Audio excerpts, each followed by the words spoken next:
right, man. This Ring of Honor pay-per-view was a marathon. It was 4 hours legit, and they used every second. They used every second of this shit. Man, okay. I watched this live. It was fun. It was a really fun show. I definitely could have cut out 2 or 3 matches, though. We could have made this show so much better if it was shorter. Too long, didn't listen. There were some debuts. None of them was Andrade, which was disappointing, but who we got was pretty good too. It was Chris Dickinson and Homicide. So that's pretty cool. But still waiting on Andrade. We know he's coming. And so let's just hurry up and get there. Okay. So let's start about this. We're going to talk about Ring of Honor 19th anniversary, which aired March the 26th, 2021. The first match was a television division match. Brian Johnson versus Eli Isom versus Danhausen versus LSG. For the sake of time, I'm not going to go into any details on the first couple of matches because it's just, this would be long as shit if I did. There was probably one cool spot. Oh, well, there's one cool spot that I want to talk about. Danhausen did a German suplex on Eli Isom. In doing so, Isom did a moonsault and landed on top of Johnson. It was ridiculous. You talk about something that looks spotty as shit. This was ridiculous. Also, this featured Danhausen pouring teeth in somebody's mouth. I've seen him do that before. I'm not a fan. I try to find reasons to like people, not to dislike them. But Danhausen really got on my nerves with that. This had lucha rules. It means there was tags, but not really. You know, anybody could just come in the ring. Brian Johnson ended up pinning Danhausen with what's called the process, which is kind of like a neck breaker, kind of, but not really. We're going to do the Jay Lethal promo and all that type of stuff when we get to those matches. I want to get through the first hour real fast. The second match was Mexi Squad, Bandito, Flemita, and Ray Horus versus Shane Taylor Promotions, which is Shane Taylor, Moses, and Khan. The Mexi Squad got into an argument. They were fighting because Flemita does not want to be partners with these guys anymore. And he decided that he's had enough. So Shane Taylor Promotions wins after a jackhammer from the top rope, followed by a victory lap, which is basically a 3D, except for instead of it being a cutter, it's a DDT. So it's pretty sweet, where they lift them up and then they do a DDT, boom. So it's pretty sweet. Shane Taylor Promotions wins. So then immediately after the match, Flemita is giving Bandito a problem. He's giving Bandito headaches. They're shoving each other back and forth. Ray Horus gets between them and says, "Hey, look, we're Mexican Squad, we're homeboys." And Flemita's like, "Nah, we're not interested." And this leads to Ray Horus suggesting, "Okay, let's get it out of our system. Let's have a triple threat match, the three of us tonight." And it was agreed that all three of them would wrestle each other, and that hopefully it will get rid of their tensions between one another. Spoiler, it didn't. But that was the general idea. The general idea that it was supposed to be ease the tensions between the two of them. This match could have not happened. It's not that the match was bad. The match was actually pretty good. I mean, it's luchadors. It's hard for luchadors to have a bad match. They can only have a boring match. It can either be great or it can be boring. There's no such thing as an average luchador match. But this match you could have done this on TV. Could have gave them their thing on TV. We didn't need this. This show was too long. So the first match on the actual show, Tracy Williams versus Kenny King for the television title. Kenny King is subbing for Dragon Lee, who needs to have surgery on his eardrum. And Kenny King was performing under duress. He was saying that he did not want to do it, and this was Amy Rose's idea. He didn't want to participate in this match. And the match itself was fine. Kenny King, of course, didn't want to adhere to the code of honor. He didn't care. There was some really good stiff stuff between the two of these guys with pretty stiff slaps. The finish came with Amy Rose sliding the belt into the ring, the television title in the ring, while the referee was distracted. Kenny King saw the belt. Also, Tracy Williams also saw the belt. Kenny King bent down to pick up the belt and got pile drived. And so Tracy Williams is now the Ring of Honor television champion. Didn't beat the champion, but he beat the sub and won the title. So Tracy Williams is the champion. Not bad. This match was not bad. It wasn't great, but it wasn't bad. Next match was Mark Briscoe versus Flip Gordon. There was, of course, no code of honor. Mark Briscoe is more of a brawler. Flip Gordon is more of he's more of a hybrid guy, but he was using mostly his agility in this match. I really enjoyed Mark Briscoe's running blockbuster off the ring apron that he did onto the floor. I thought that was pretty sweet. Briscoe went and got a chair. He was going to do a Sabu spot where he was going to, hop off the chair into do a flippity did, and then it didn't happen because Gordon came into the ring.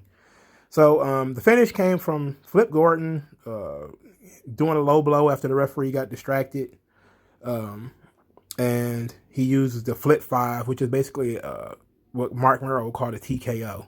Mark Merrow's finish. That's basically what Mark Briscoe did to win this match. This match could have also not happened. We could have put this on TV. Sorry. I know that, Mark Briscoe is great. He's been in Ring of Honor a long time. That was actually one of the things as far as, their talking points earlier is that, Mark Briscoe is one of the guys who's been here the entire time. Flip Gordon basically said, look, you've been here the entire time, but, hey, your time is over. I'm going to put you out of your misery. And he cheated, but he won. And, that was fine. We didn't need this match. We really didn't need this match to be on this show. We didn't need it. The next match, Josh Woods versus Dalton Castle. This is the third in their series. This is not a Pure Rules match. They were 1-1 in Pure Rules matches. They did another tease with Dalton Castle again. They keep teasing it. Basically, let's go through the story on this one because this one actually has some build up. Now, maybe we didn't really need this on the pay-per-view, but they have been building it up over the last couple of weeks, so why not? So Woods basically was being a Pokemon nerd, and Silas Young was very disappointed in him because Silas Young said that he's not a professional, and that Woods said, "Look, I'm glad this match that we're about to have with Dalton Castle is not Pure Rules. Pure Rules is what Ring of Honor was founded on, but he's glad to not have to worry about it. But and when he says that he sees weakness in Dalton Castle, and that so Silas Young was like, look, you don't. I like your passion, but you can't overlook Dalton Castle. And then Josh Woods was like, what do you mean overlooking? I'm not overlooking him.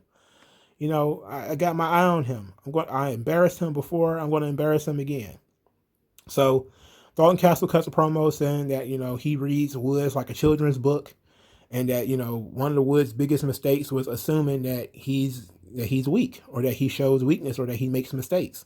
And that, he's only shown weakness one time, and that's when he tricked Josh Woods into that roll-up. And he says, now I'm ranked. I wasn't ranked before I wrestled him. Now I am, but I'm not at the top. And until I get there, I got to beat him again. So then he calls Silas Young a dick because he wrestled him before. And then he says, what if this is it for me? What if I lose this match? People might say that that's it for me. I might get kicked out of here. So I hope you guys enjoyed the moments that I made. I hope you guys enjoyed everything that I did, because I didn't. I was too busy ripping and running and doing all this type of stuff. It was just real somber, and it was real nice. And then this asshole won. so the 2 times he mentioned that if he lost, this would be the end. He actually won. So they know that people who are watching this is smart, and they figure, okay, now this is going to be his last match. Dalton Castle comes out in a t-shirt, okay, and the commentators is talking about it like Dalton Castle doesn't seem to be fully into this match. There's no regalia, there's no boys, there's no peacock entrance, there's nothing like that. He's just wearing a t-shirt, and he's muttering to himself about how he has other things to do, that he's already beaten Josh Woods. Why is he doing this again? So he's building up the excuse that he didn't really want to do this as he was going into the match. And then they wrestled the match. It was pretty good. It was a pretty good match. These guys have great chemistry together. Woods offered a leg earlier, kind of disrespecting Dalton Castle.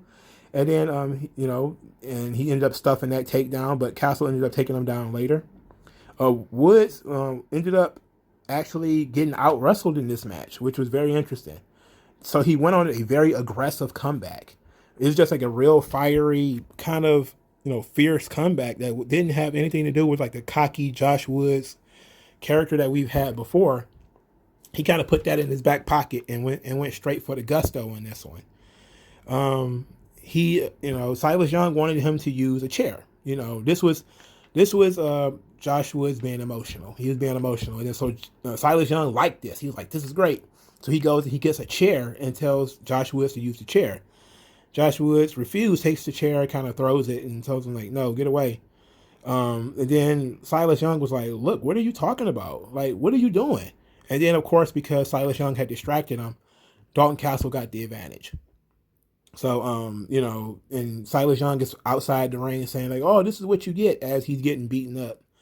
So then the finish comes with Dalton Castle kind of tossing the ref into outside of the ring. So it's like this Castle, ref, Woods. Woods is on the far left.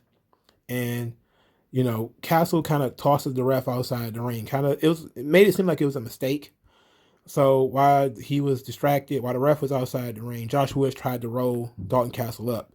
Castle kicks out, and then they do the old Woods' head goes between the ropes, and Silas Young bangs him in the head with a chair, flattens him.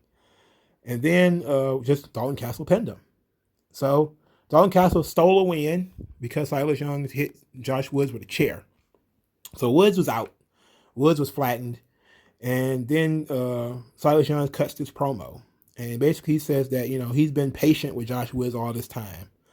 But that, he put his own needs to the side, his own career goals, everything. He put it all to the side so that he could help Josh Woods.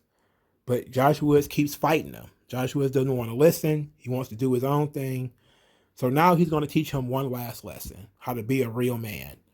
And this is definitely going to lead to a feud between the two of them, which I am very, very cool with. So I love this. This was good. This was really good. So then at one point I watched, there were some promos, right? There were some promos in between some of this stuff. And there was one particular Jay Lethal promo. I want to talk about it when we get to the main event. But it seemed like the Foundation aren't really the good guys. I thought they were. But we'll talk about that in a minute. I have it in my notes. I have it on the side of the notes. I just want to talk about it in the main event because that way I can flesh that match out more. So the next match was Jay Briscoe versus EC3. And this was very fucking good. EC3 has only had 2 good matches that I can think of. He had a random match. Well, I think it was career versus title or something like that with Rockstar Spud on Impact. I remember that match. Very good. And this match, I think somebody might say, "Oh, he had good matches with Matt Hardy too." I'm like, not me. I wouldn't say that. But this match was really good. The EC3 was jacked, like beyond belief. He looked like a Greek statue. This dude is clearly on that Steve Rogers. He is clearly sniffing that Steve Rogers or injecting it, one or the other. He's on that super soldier serum, okay? Because he is jacked. And I'm not talking like big puffy muscles. I'm talking like sculpted, well built. And the commentators couldn't stop talking about how jacked he was. And he had this low fade. He looked like a chulo or something like that. But this match was a great storytelling match. It's also a decent work rate match. The story going in, of course, is that Jay Briscoe does not respect EC3. Because EC3 comes into Ring of Honor saying, I'm invading your island. I want you to show me that honor is real. And Jay Briscoe's like, who the hell are you to ask me whether honor is real or not? I don't care about you. We do our thing here in Ring of Honor. You've been out trying to prove that you're a superstar and all that type of stuff. We don't care about that. I've locked horns with all of these great wrestlers, and then here you come expecting a handshake just because you showed up. That's earned. That's something different. You're disrespecting me. Fuck you, basically. And so this match was basically, it started out from the bell, with EC3 purposefully not looking Jay Briscoe in the face, but at the same time still offering his hand to be shaken. And Briscoe was like, nah, fuck that. You know, pie faced them and everything. Like, nah, we're not doing that. No, no way. We're not doing that. And, you know, EC3 refused to make eye contact. So EC3 dominates the match the first couple of minutes. This match was pretty lengthy, but it was still pretty good. EC3 controlled the match with a headlock, basic wrestling. And he was bad mouthing, you know, Briscoe while he was doing it. Like, is this honor? You know, where's your honor? As he kind of wrenches this headlock. And it was hilarious because EC3 is not known as a wrestler and Briscoe is more of a brawler, but he's basically just controlling them with his headlock. This is what I mean when I was talking about Randy Orton controls the crowd and stuff like that. This was a controlling situation. This was basically about EC3 showing that his physical dominance, that he could grab you and just take you down if he wanted to. And, you know, so outside the ring, Jay Briscoe ends up injuring his leg, which gave EC3 an opportunity to target it. And then as he was kicking him in the leg and doing various stuff to him, he kept yelling at him, you need to honor me. You need to honor me. And so then Briscoe starts working on the neck of EC3. It begins with a Death Valley driver on a ring apron. And it was followed a little bit later by 3 rude awakenings. So the actual rude awakening, not just a regular net breaker, but the literal Rick Rude awakening. Jay Briscoe did it 3 times. And then another Death Valley driver. At this point, EC3 is, you know, he was working his neck at first, and then he just starts kind of laughing. And then, you know, Briscoe starts kicking him in the face, drop kicking him in the face.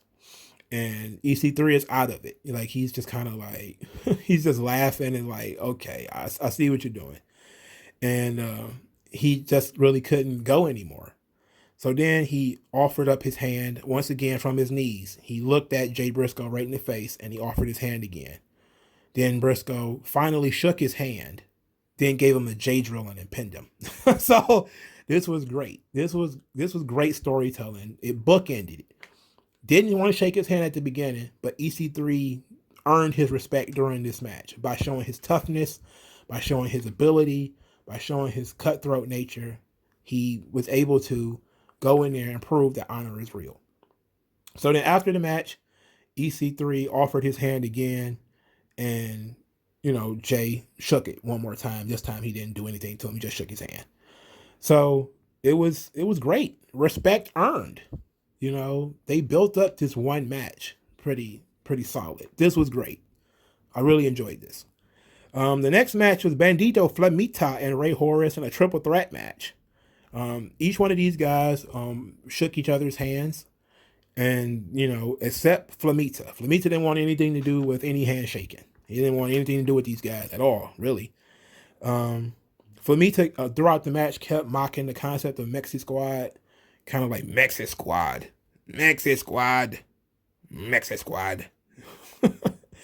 And then at one point, he actually blames Bandito for losing the titles. You lose the title. Boom. Pie facing them and stuff like that. And they would, of course, fight back and forth. There was a lot of cool spots in this match. A lot of cool spots. Some of it was very cartoonish. Like the elevator superplex Bandito did on Rey Horus. I shouldn't have to explain moves. But this is how it was. Basically, I believe Rey Horus had him up in the elevator position, which is, you know, centaur position. His guy sitting on the other guy's shoulders. And Bandito basically bent over and suplexed Flemita. At least I'm sure that's how it went. And so everybody went down. Then there was a muscle buster into a black backbreaker that Flemita did to Rey Horus, while actually also doing a senton on Bandito. So Bandito was down. Flemita has Rey Horus in a muscle buster. As he tosses him up for the muscle buster, it somehow becomes a backstabber. And while he jumps, he lands on Bandito. So this was just insane. The most insane spot of it all was Bandito was up again in the elevator position on Rey Horus' shoulders. And Flemita tries to do a crossbody off the top rope. Bandito catches him and goes back into a power slam. But in doing so, he also uses a poison rana on Rey Horus. This is it's like some shit that you do with your action figures as a little kid. That's what this was. This was action figure wrestling. These guys just did every spot known to man. And there wasn't a lot of flips in this match, if we're being honest. But it was a lot of fucking setup spots and guys in weird positions, being lifted in unnatural positions and stuff like that. We did not need this match. We could have booked this match for TV. Like I'm okay with if you want to give the 6-man match on the pre-show. Okay, cool. And then just say we'll have a triple threat match. We'll do it sometime on TV, and then you could have did all of this stuff, and it probably would have been better received, at least by me. Because at this point, I'm like, the show was kind of long already, But this wasn't a bad match. It was good. It was just kind of unnecessary. The winner was Bandito. Bandito wins with the 21 plex on Flemita. After the match, Horus tries to bring everybody back together again. They fought. They got it all out their system. And Horus and Bandito, they shake hands because they're homeboys. Flemita, of course, shoves them both and is like, no, I'm done with you guys. I don't want nothing to do with either one of you. I don't like either one of you. So the next match we get is the Unsanctioned Match, which was essentially an empty arena match between Vincent and Matt Taven. This was not bad. The setup to this match is that Vincent wants to fight Taven in a place where Taven cannot get attention.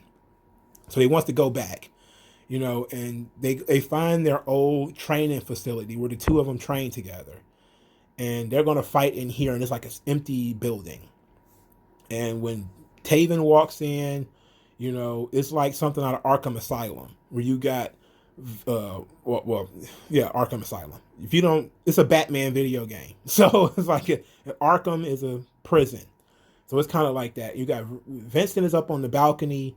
He's trash talking Taven and, kind of mocking him like there is nobody here for you to steal the attention. There's only one cameraman, to film this nonsense. And, there's a big welcome home banner on the balcony. It's like it was welcome home. And Taven's like, get down here right now. And then Vincent disappeared into the empty seats. He just basically ran off. So Taven snatches off his gear and runs up the stairs. He starts looking for Vincent up on the next level. He ends up getting attacked from behind. The two just fight, and then Taven throws Vincent down the goddamn stairs. And then I think he jumped down the stairs where Vincent is like, there's a landing. So there's like up, landing, and then up. He threw him down that short flight of stairs, and then he did like a flying elbow drop from the top of the staircase onto the landing. It was pretty sweet. And then there was no referee. This was a real unsanctioned match. There was no referee.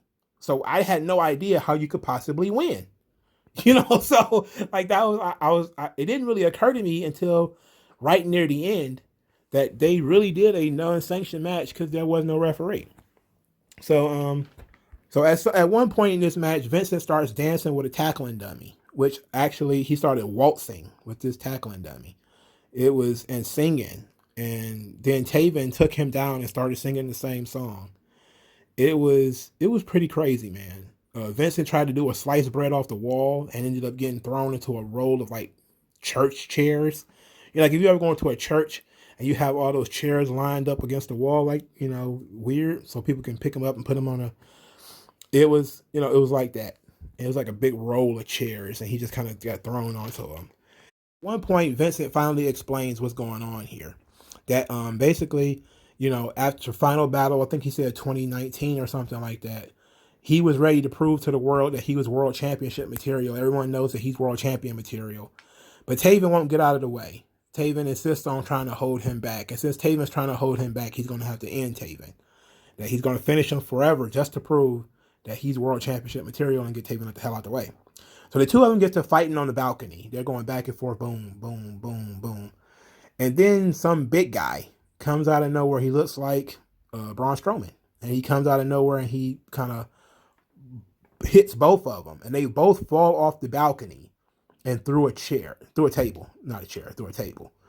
And the welcome home banner falls with them. So it's very symbolic that, Taven and Vincent both fall from the balcony. They tear down the welcome home banner and fall through a table. And this big guy just starts really breathing really, really heavily.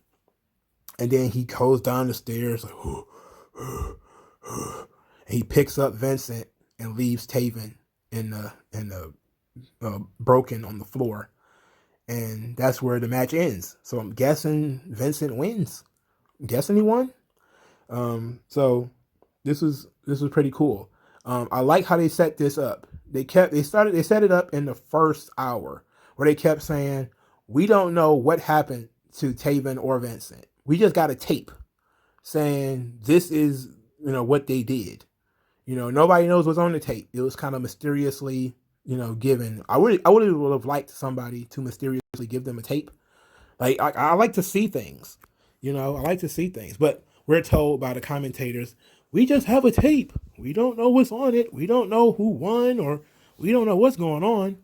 And throughout the match, there was no commentary. So obviously, because it was a tape of them fighting in a warehouse or in an empty arena, there was no commentary. So nobody talked over it. You could just hear what they're saying, and you could hear them hitting each other and falling all over the place. So this was fun. This is actually pretty fun. The guy, I think his name is Dutch. I think somebody said his name was Dutch. And I think he used to be signed to WWE, and now he's with Ring of Honor. Okay, cool. I never seen the guy before. I don't believe I've seen him before. He might have been one of the guys WWE released, but it was fun. It was a pretty fun match, and or a really fun fight. And I really like Vincent. I love the Horror King. It's very Bray Wyatt. It's very derivative of Bray Wyatt, but I like Bray Wyatt too. So, I mean, it is what it is. If you like Reese's Pieces, you like Reese's Cups. I don't see why you wouldn't. Chocolate and peanut butter go together. Get Maria. Maria is invited to the ring because she's going to make an announcement. We found out that Maria is on the board of Ring of Honor. I'm pretty sure I was probably told that before, and I didn't pay no attention. But Maria's on the board of Ring of Honor, and she states that in the summer of 2021, they're going to reinstate the Women of Honor division. The women's division is coming back, and there will be a women's championship tournament. And, the tournament will decide the new women's champion. And that was perfectly fine. That, of course, cued somebody to come down and confront her, and it was Angelina Love and Mandy Leon and The Allure. So Angelina Love comes to the ring and basically says, oh, well, how long have you been gone from Ring of Honor? And Maria's like, oh, I've been gone for like 6 or 7 years. And then Angelina Love says, well, what makes you think you could come back and give me orders? I should be the champion. And then she says specifically, what position got you this position? And then Maria kind of rolled her eyes, and you could hear Riccaboni like, excuse me? Excuse me?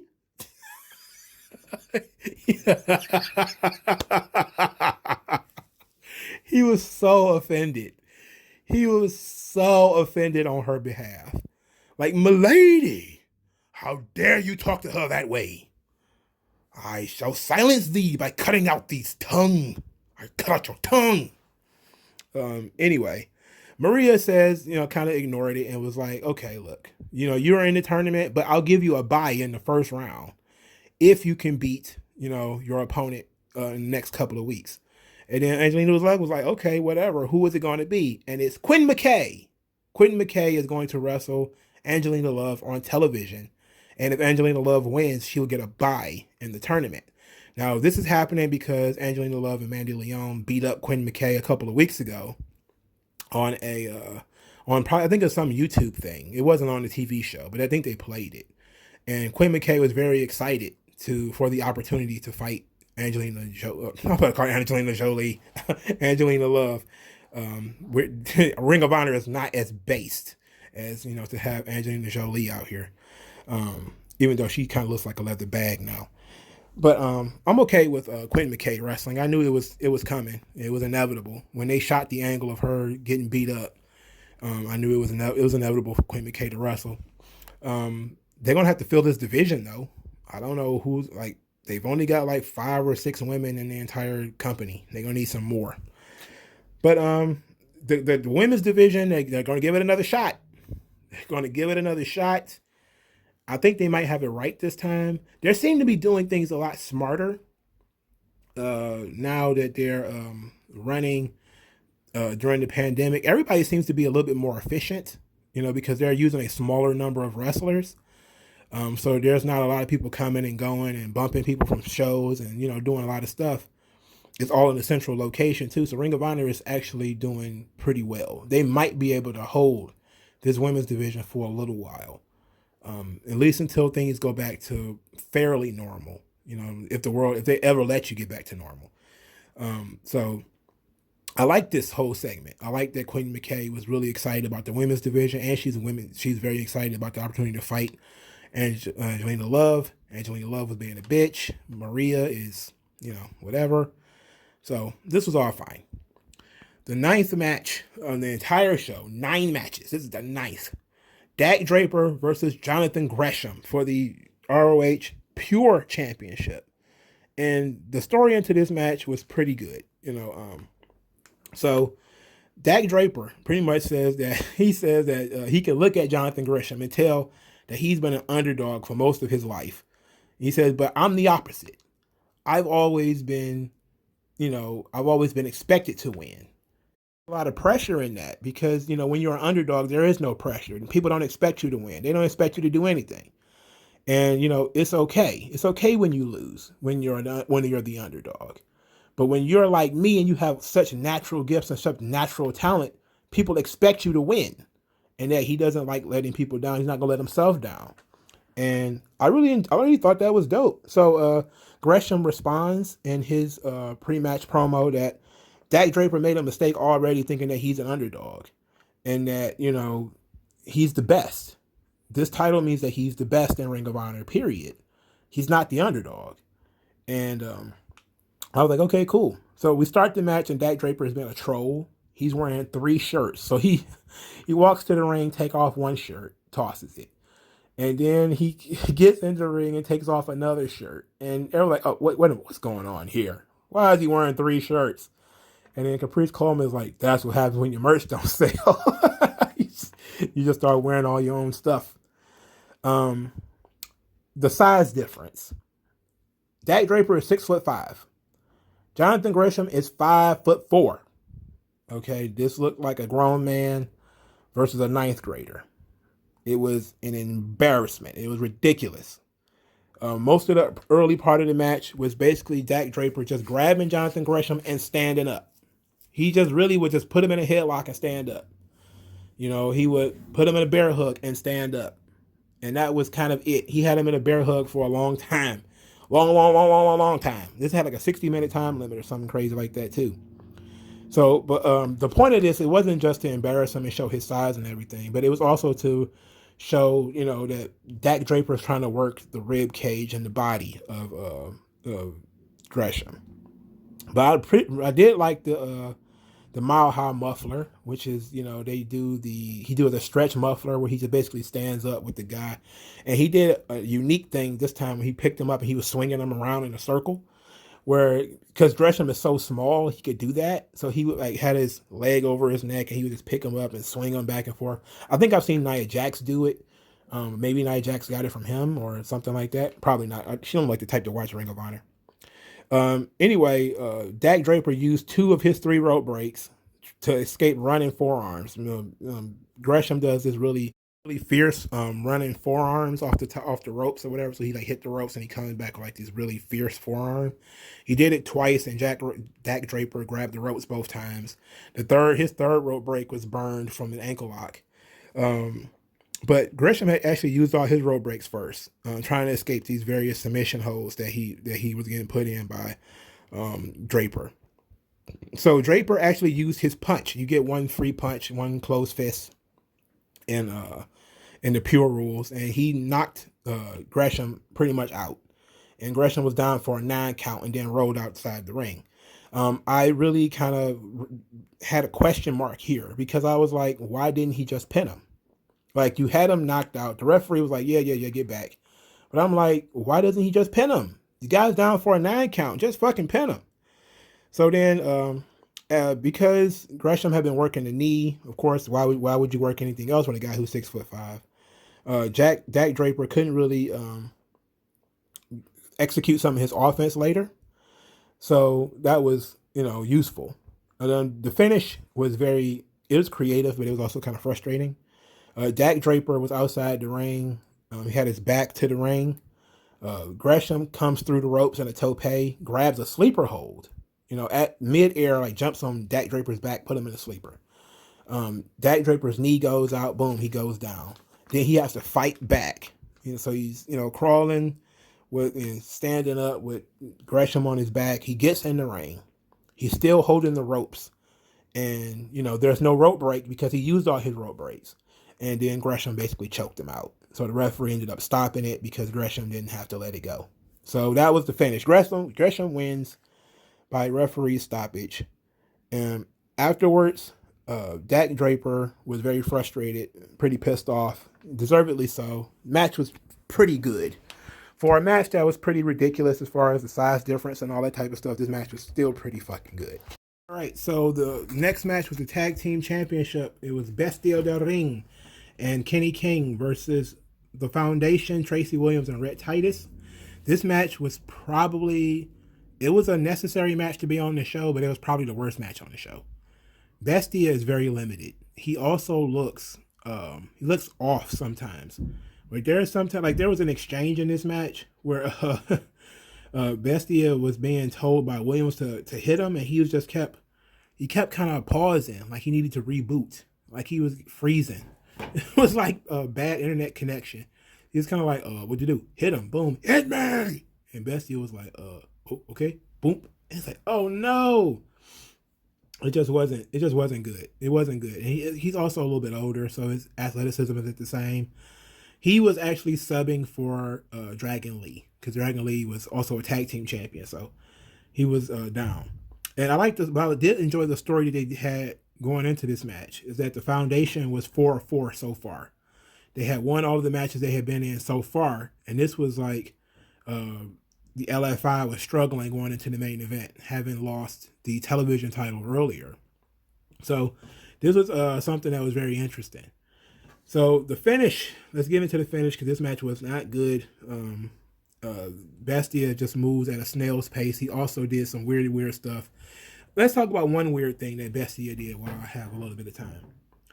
So Bestia was Kenny King was in the cloverleaf. I think Tracy Williams had him in it. And Bestia is just watching. I always have a pet peeve of you just watching your opponents while they're torturing your partners. And he was trying to break it, but he kept like hitting Williams, but he wasn't putting in any effort to it. So then he turns, runs, hits the ropes, comes back, kick. Williams, He runs, hits the ropes again, comes back, And I'm just kind of like, just push him over. Just push him over. Like this Kenny King is being tortured here. He's been teared apart by this goddamn cloverleaf. Just push him over or something. Stop trying to make it look sweet. It needs to be effective, not cool. All right, so the finish. So Bestia wants a chair, and Amy Rose goes under the ring, slides a chair into the ring. Bestia kind of starts chewing her out, like, just hand me the chair. What are you doing? Just give me the chair. So while he was complaining, Titus snuck up behind him, put him in a full Nelson. It was kind of like a full Nelson camel clutch, kind of. And Bestia ended up submitting because he was in that bitch so long. Rhett Titus beating people with drop kicks and full Nelsons in 2021 is absolutely amazing. Absolutely amazing that he is using such basic wrestling holds and getting wins. So the Foundation won their second title away from La Facción Ingobernable. And so after the match, Kenny King blames Amy because Bestia was also mad at Amy. So Kenny King was mad at Amy too. He was like, I don't even understand why you're here. Like, why are you out here? Why do we don't even need you? Get out of here. So then Amy kind of flips him off like, fuck you. I don't need you either. And then King was like, okay, I'm sorry. I didn't mean to say that. I kind of got, kind of lost my head there for a minute. I don't know what I'm doing. She starts kind of listening to him, like, okay. And then he waves, and Bessie just spears her and just takes her out. And everybody was pissed. The Riccaboni's like, oh no! Oh no! And then Kenny King kept saying that, she was trash and that he didn't know why she's keeping her around anyway. She's trash. And I was like, okay, this is very interesting. They're really selling this story here that La Facción Ingobernable is in trouble. They've lost 2 titles now. Dragon Lee's injured. Amy Rose is kind of being a bit of a ditz as far as signing up Kenny King to be in this television title match that he didn't want to be, and he lost. And then, of course, the Bestia del Ring thing where she didn't give him the chair. Instead, she slid the chair in the ring. So that was a mistake. At first, I thought, okay, so I'm gonna pitch some ideas later, but I think taking Amy out was kind of a clue that they're going to be putting somebody else in. All right, so going into the main event, we got the main event is Jay Lethal and Roosh for the ROH World Title. La Facción Ingobernable has lost 2 belts so far. They only got 1 left. That's the world title. The Foundation has won 2 belts. There's only 1 left. That's the world title. So we got to go into the promos. So Jay Lethal won this title match after winning a Fatal 4-Way match. He then cuts a promo on this show basically saying that this is not champion versus challenger. This is not Lethal versus Roosh. The company's soul is at stake. The company is crying. It's crying, and I can hear it. You can't hear the company crying. It wants to be purified. The Foundation will purify this company. It will purify this business. Wrestlers must prevail. It must prevail. And I'm like, why is Lethal a nut now? He's like a religious fanatic. Like, why is he crazy?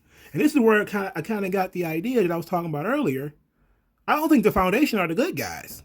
Okay, I just realized, I think Caprice Coleman let it slip that they want to win the titles and then contest the titles under pure rules. Like they did with the tag team titles. They did do that once where they had a pure rules tag team championship match. And I said to myself, why would the good guys want to take something and then change the rules of it? Right? Like you win something and then you change the rules. Like every title is going to be a pure title because that benefits them, right? It benefits their idea. So when Kenny King called them fake good guys, I kind of see that now. Like these dudes are trying to take over.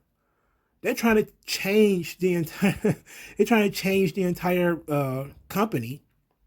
What they claim is this is what Ring of Honor is supposed to be. That's their claim.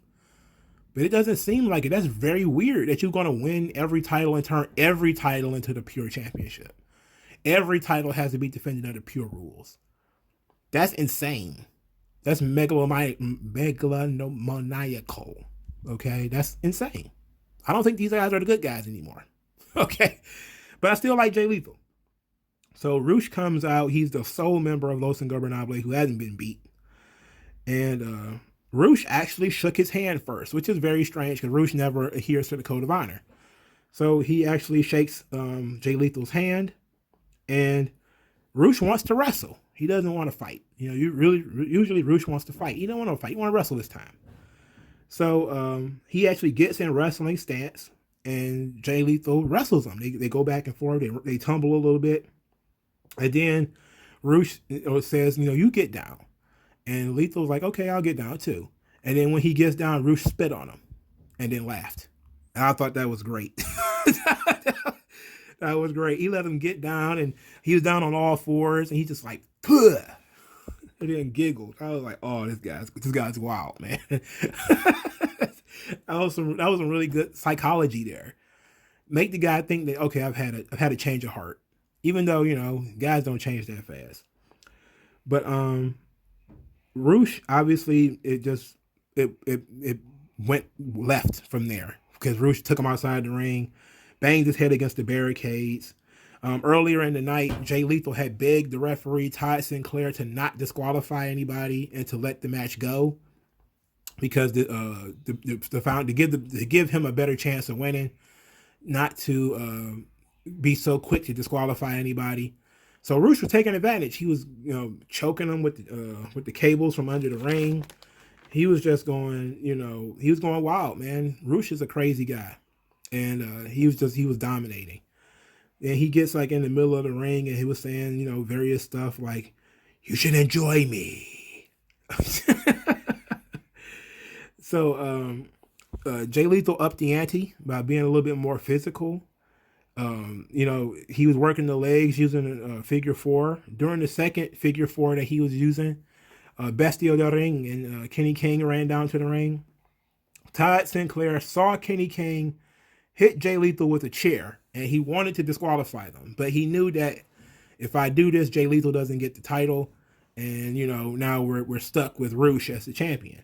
So he was pretty much conflicted. And then the Foundation runs to the ring to chase off Bestia and Kenny King. Roosh ends up in the lethal injection, the springboard cutter, and Roosh actually kicked out of it, which was a surprise. And then Roosh hits him with the horns twice later in the match to get the pin. And the Foundation comes out to try to stop LFI as they beat down Jay Lethal again. It was insane. So then LFI, they don't have the numeric advantage anymore. It's only 3 of them. They beat down the Foundation because Lethal is down, and as the other ones come in the ring, they get beat up too. And then Brody King appears. Brody King is like, "You guys had the numbers advantage. I got numbers of my own." So he waves down, Tony Deppen, who comes to the ring. And then after Tony Deppen, we get Chris Dickinson and Homicide, and they hit the ring, and they start, of course, destroying La Facción and Gobernable. So we end the show with La Facción and Gobernable getting beat up by Brody King's new group, which I think is called Violence Unlimited. I think that's what it's called. So Chris Dickinson and Homicide are now in Ring of Honor. I was like, okay, Chris Dickinson is a pretty good pickup. Homicide, of course, he's a legend in them circles. I don't know if I would. I'm kind of on the fence about Homicide. He was like a big indie wrestler when I wasn't watching a lot of indie wrestling. Like he was like the Ring of Honor champion and Full Impact Pro and all that, and I just kind of remember him from LAX. Like I don't really remember him for being a top level main event guy. But I'm always glad to see guys be able to continue to get work even as they get up there in age. So I think that this is probably where we're going to end up having the Andrade and Thea Trinidad, aka Zelina Vega, being brought in for La Facción and Gobernable. It was released. The news came out recently that Thea Trinidad did not join AEW because she's already under contract for somebody else. Apparently, she had already signed a contract to appear. And because this contract has a no-compete clause, she can't appear at AEW. And I say, well, it's not going to be Impact, because Impact has the quote-unquote forbidden door, which is Tony Khan. He's the forbidden door. Everybody can just go back and forth, so it's not that. It can only be either WWE or Ring of Honor. Or it could be MLW, I guess. So I guess they're just waiting for her debut. Could it possibly be Ring of Honor? It could possibly be Ring of Honor. It could be that they're replacing Amy Rose with Thea Trinidad. And instead of having 2 women managers, they're going to have 1. And it's going to have Thea Trinidad. Now that could be pretty good. Andrade is also a great pickup. And I think they need him now due to LFI not having the numeric advantage anymore because Dragon Lee is down. So you have to give them their guys back. The heels need to have the numeric advantage. Okay, that's really what makes them the bullies. That's what makes them the bad guys. They need to have the numeric advantage. They need to have all the power on their side, and then they abuse it. So bringing in Zelina and Andrade, or Andrade and Thea, to make it 6, and with Thea occasionally getting involved physically, is probably the best move. Can Ring of Honor get away with it? I don't know.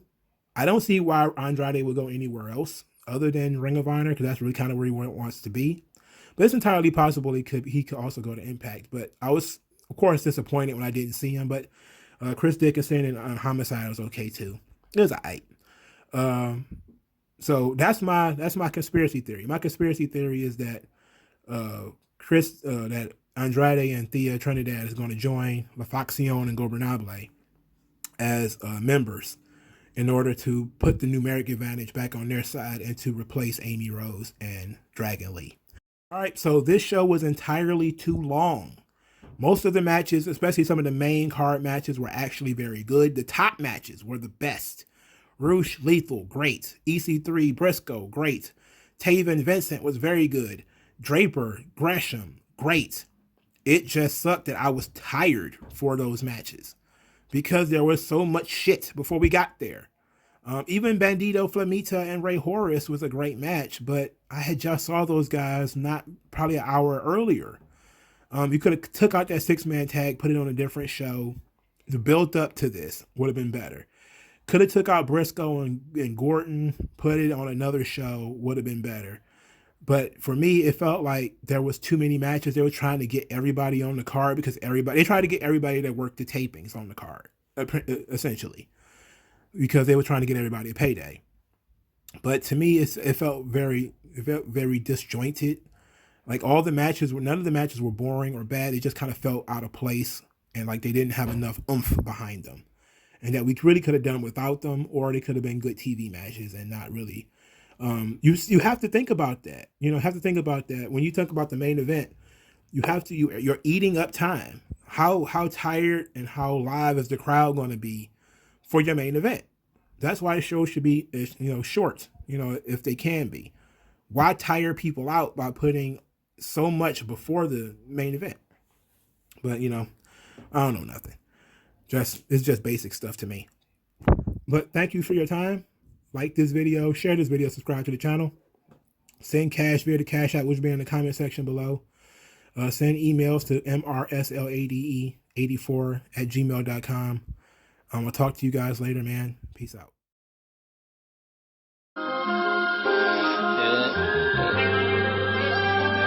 da, da, da, da.